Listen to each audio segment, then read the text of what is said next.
Welcome, everyone, back to Virtue's brand of wrestling right here on the BigVitoBrand.com. And I am Virtue, being joined once again by my esteemed co-host, the remarkable, the magnificent, the extraordinary, the outstanding Robbie Weiss. What's up?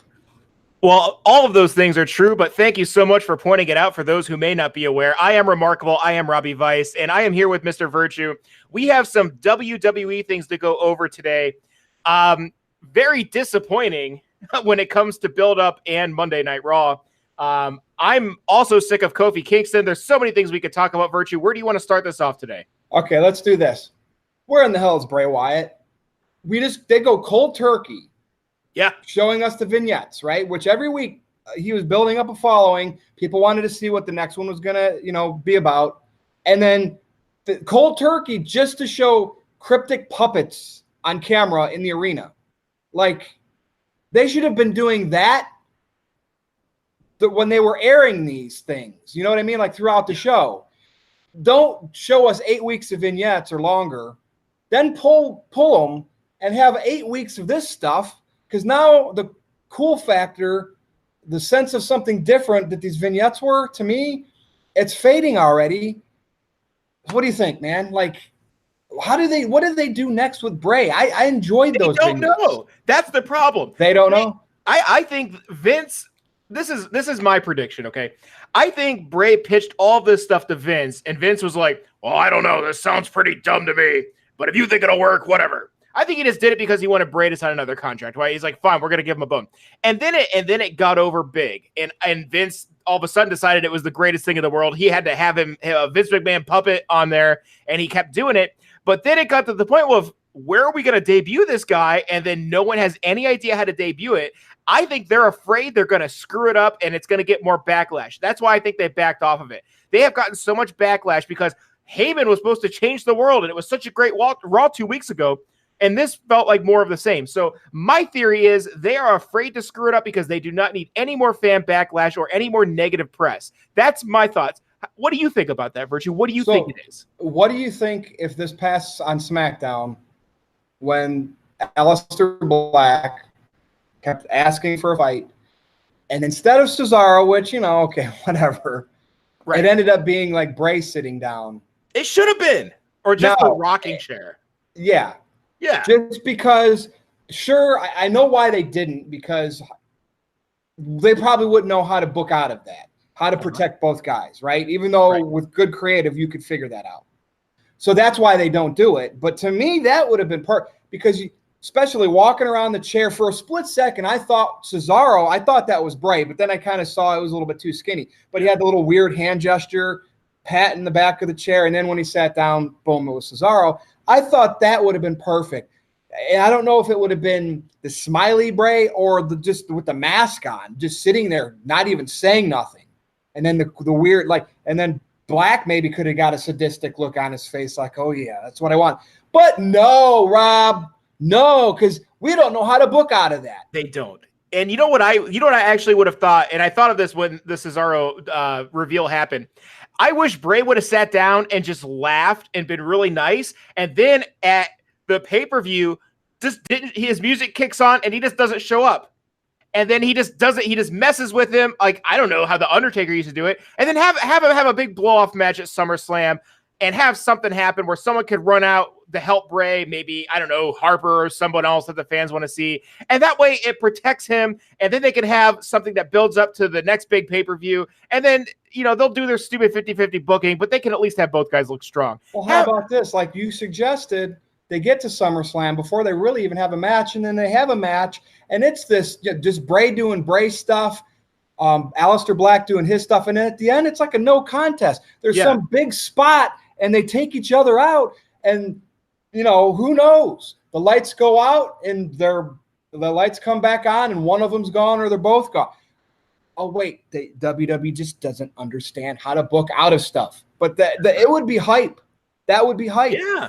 Because they're people that, first of all, they're guys that are both fun on the mic. I think their promos would go great together. And they both have pretty unique styles in the ring. I think it would have been a golden opportunity. I'd buy SummerSlam for that. I would want to see what happens. It reminds me of when Kane and The Undertaker had those feuds back and forth. They never really got into the ring with each other, so you needed to see that when it finally went down. And they could have built this up to be something special. But in typical WWE fashion, they just gave us Cesaro, which guess what? 3 years ago, I would have been really excited for that. But I think his push time has come and gone. They need to repackage him yet again. I just don't care. The guy's a workhorse. He's great. I don't care about him in story anymore, especially when I thought it was going to be Bray. They let me down. Dude, so at Extreme Rules, we're going to get Kofi defending the WWE title against Joe. Joe always comes out mean, snarly, rough, tough, hurting people. Just looks devastating. And then what happens is he has his match and he loses. What's the over-under on him getting busted open again? That seems to happen every pay-per-view he's on. But, that'd probably be entertaining, but Kofi, probably not going to bust him open. I mean, Kofi's one of the softest workers there is. Right. But what I don't get is now you're going to have Kofi beat Joe, right? I mean, he's literally going to beat Joe, and he's going to have another stepping stone to this greatness that came out of nowhere. I would be mediocrity for my next 11 years if I knew someone was going to give me the world. I just don't, to me, and maybe in WWE's eyes, Rob, it's not pushed all the way because he is the champion on the B show, which in Vince McMahon's eyes, sure, that's a show going to Fox. But do you think maybe because he's not in that universal title picture, that's why Kofi's getting this push? Because to WWE management, it's just it's just killing TV time right now because we're coasting to Fox. Yeah, I think that's part of it. I think you also have to take a look at the fact that I think he earned the right to be champion. I think he absolutely got the fans behind him. He got over, but he has not earned the right to keep that title because consistently he has been one of the most boring people to watch for, 3 months straight. After he won that title, he had so many things he could have done to evolve his character. What's he still doing? He still has the stupid pancakes. He comes out to the damn New Day music. He's still announced by Big E. He's still an afterthought compared to the other two members. What has he done to deserve to keep my fandom? What has he done to deserve selling pay-per-views? I don't think anything. He needs to lose this to Lesnar ASAP so they have a real champion when they go to Fox when it matters. Agreed. But I'll disagree with the fact that he never earned it. I mean, he got it because Mustafa Ali got stiffed by Randy Orton. I mean, that's in a match on SmackDown. And we can agree to disagree on that. But all that matters now is he does not deserve to have it anymore. No, that's right. But he should have never had it. Then we wouldn't have to be worrying about this, about him still having it. So anyway. That's true. Right. Anyway, God. All right, so what's possibly equally worse, or if not, equally bad or even worse. I can't even say it because I'm already thinking ahead what I'm about to say. Then Kofi Kingston.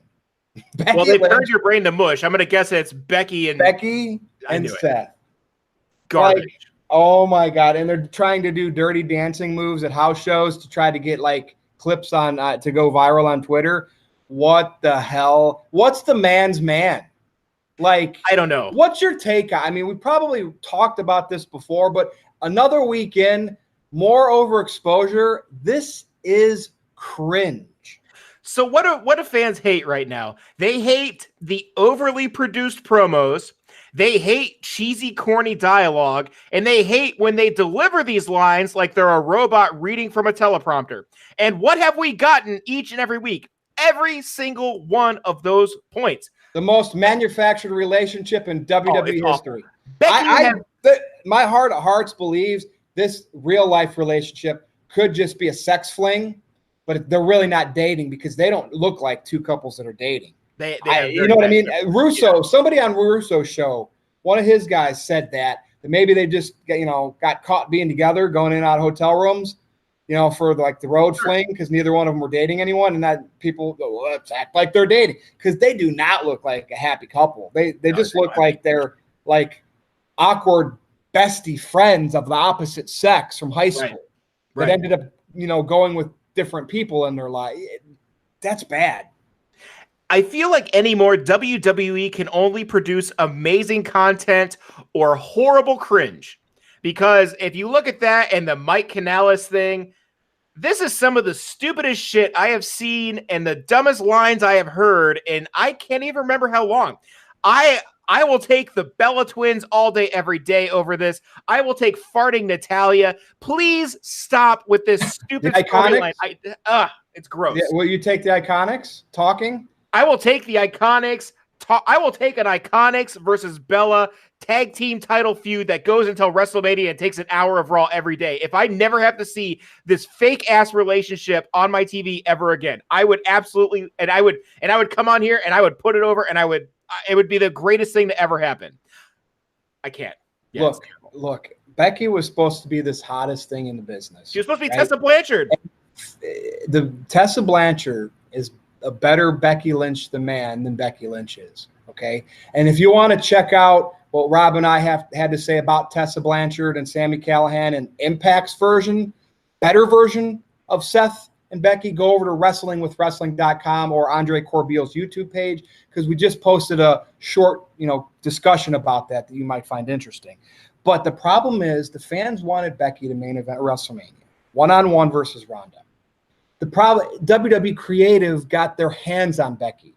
Well, like true fans do, they don't keep supporting her like they did. Once the creative shits on them, the fans pulled back, and all of a sudden they don't like the talent as much, which really makes them Benedict Arnold, which really makes a lot of fans front runners. If you're not going to be pushed to the top because we want you there, or, consistently pushed like Stone Cold, we're going to take a step back and we're going to find our next flavor. It's ridiculous. We called it, Rob. We knew Becky was going to be a flavor. Kofi was going to be a flavor. And here we are talking about them in cringe situations post-WrestleMania heading into SummerSlam. Now, Seth, the only thing he has left intriguing, right, to save him from this relationship is Brock Lesnar in the Money in the Bank briefcase. Right. And even if that means Brock he's beating him and cashing it. Yeah, I completely forgot that. What's that? I forgot that Seth Rollins even had a title. I forgot that was even a thing. Having Brock go for Kofi to win that. Dude, Brock's got the briefcase. One of these not that Seth's title reign has to end like we want Kofi's, but I want the Seth relationship on screen with Becky to end. Yes. So I called this out, I think, on the predictions video for Extreme Rules on NoDQ.com. I think Brock should come out at the end of that match and F5 Becky.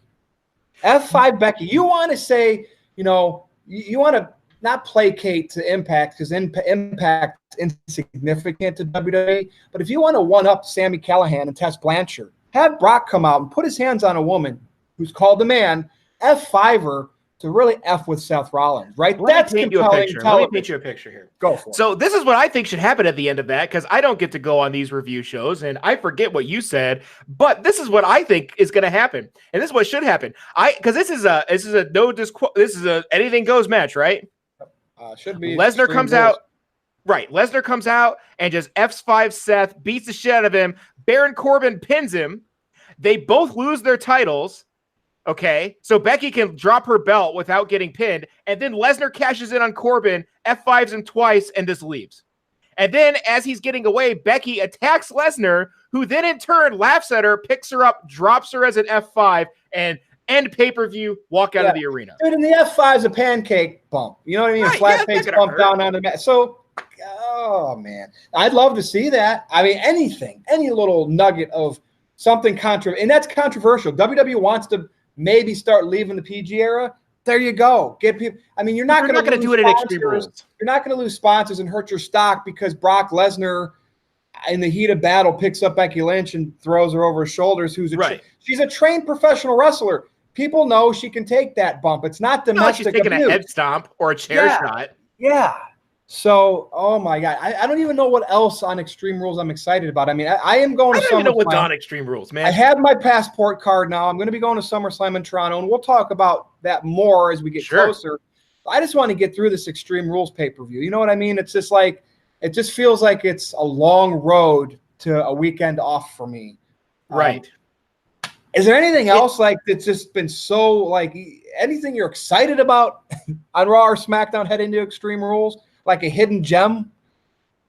No. Probably no if you couldn't answer. Yeah, I don't think so. I mean, I guess Braun Strowman, maybe that could be a fun, hard-hitting match. It's probably not going to live up to the spot they did on Raw. No, I don't think I care about anything that's happening on this show. I Not just want to see Shane and Drew versus the big dogs. I am so over Shane McMahon. And if you look, and I know I've been talking to you for years about this. He has the worst punches in the business. I do not like him. I respect the spots that this guy does.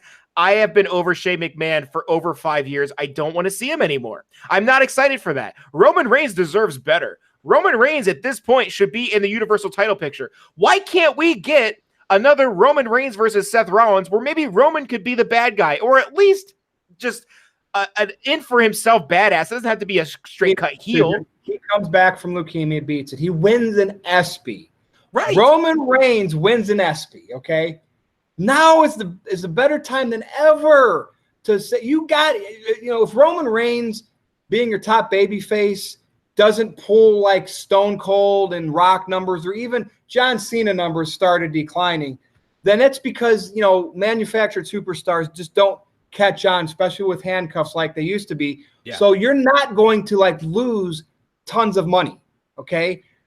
If you would have turned but Vince turned Stone Cold heel, and I think that backfired so badly. That's why Cena never turned heel. And Vince is just afraid to turn his top guys heel. But tell me, Rob, is this not a perfect time? Roman beats leukemia, wins an ESPY. Yes. Now the time for him to say, but you were never really there for me. Were you referencing that great pay-per-view in Cleveland, Ohio, where Stone Cold Steve Austin turned and joined the Alliance?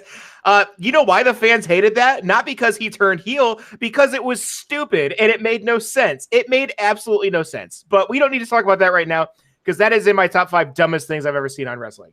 But yeah, I don't know, man. I just don't care about this pay-per-view. I don't care at all. Nothing about it interests me.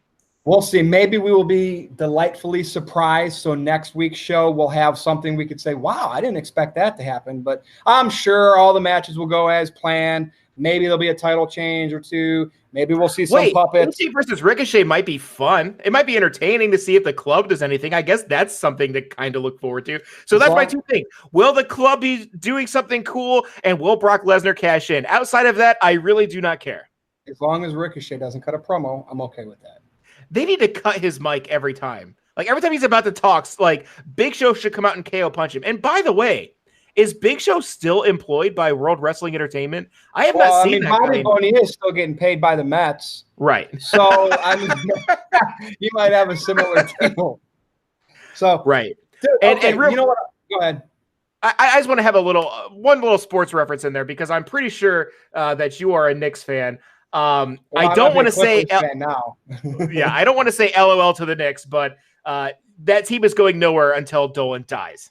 Yeah, I agree. Oh, yeah. I mean, they got Randall, they got Alfred Payton. That might have been their best signing for the money. They got rid of Chris Stapps for what? Yeah, dude. Not good. Did it move them? It was their draft pick that landed Barrett, right? So, yeah. Yeah, not good. Anyways. But anyway, hey, years and years of putting up with them. And then Kawhi did what he did with joining Paul George. I get it. I'm a lifelong Cleveland sports fan. I live here. I watch all the teams. I've lived through the Browns since they came back as an expansion team. So I get it. I totally get it. Well, I'm not front running. You know what I mean? No, I know you're not.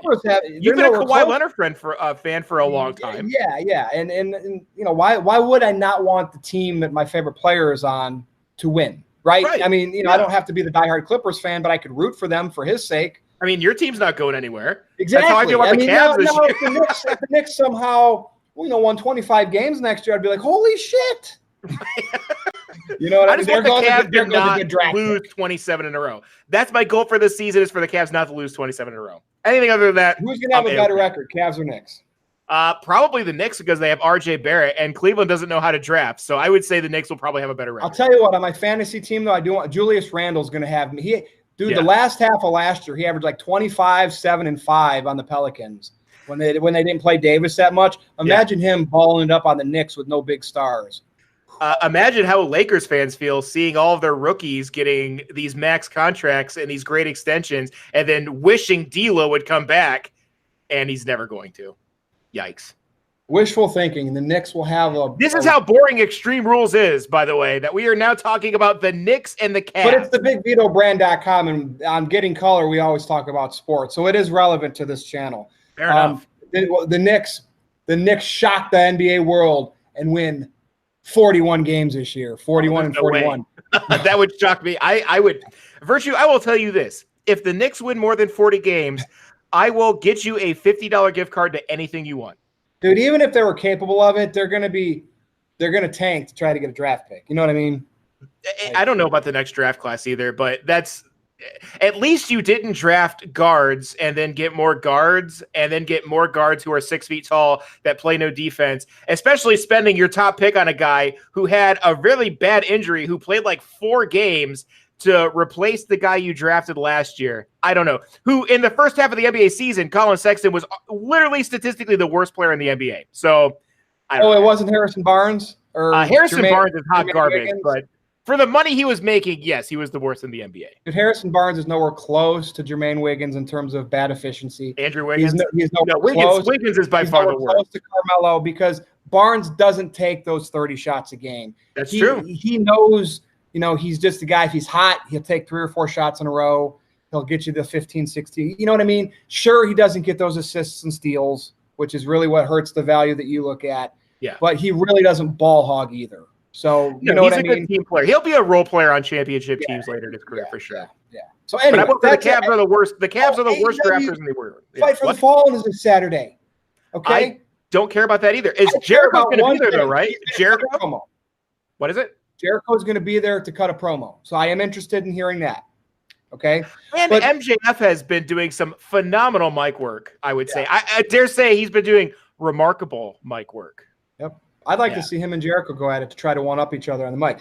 But, Cody and Dustin versus the Bucks, I could have swore the way they built this after their match at Double or Nothing, they said they were going for the Young Bucks. I felt like they were going for some type of titles or to win a title shot. And I even said on a predictions video, I thought the Bucks had some title or there was going to be some future AEW tag title shot on the line in this match.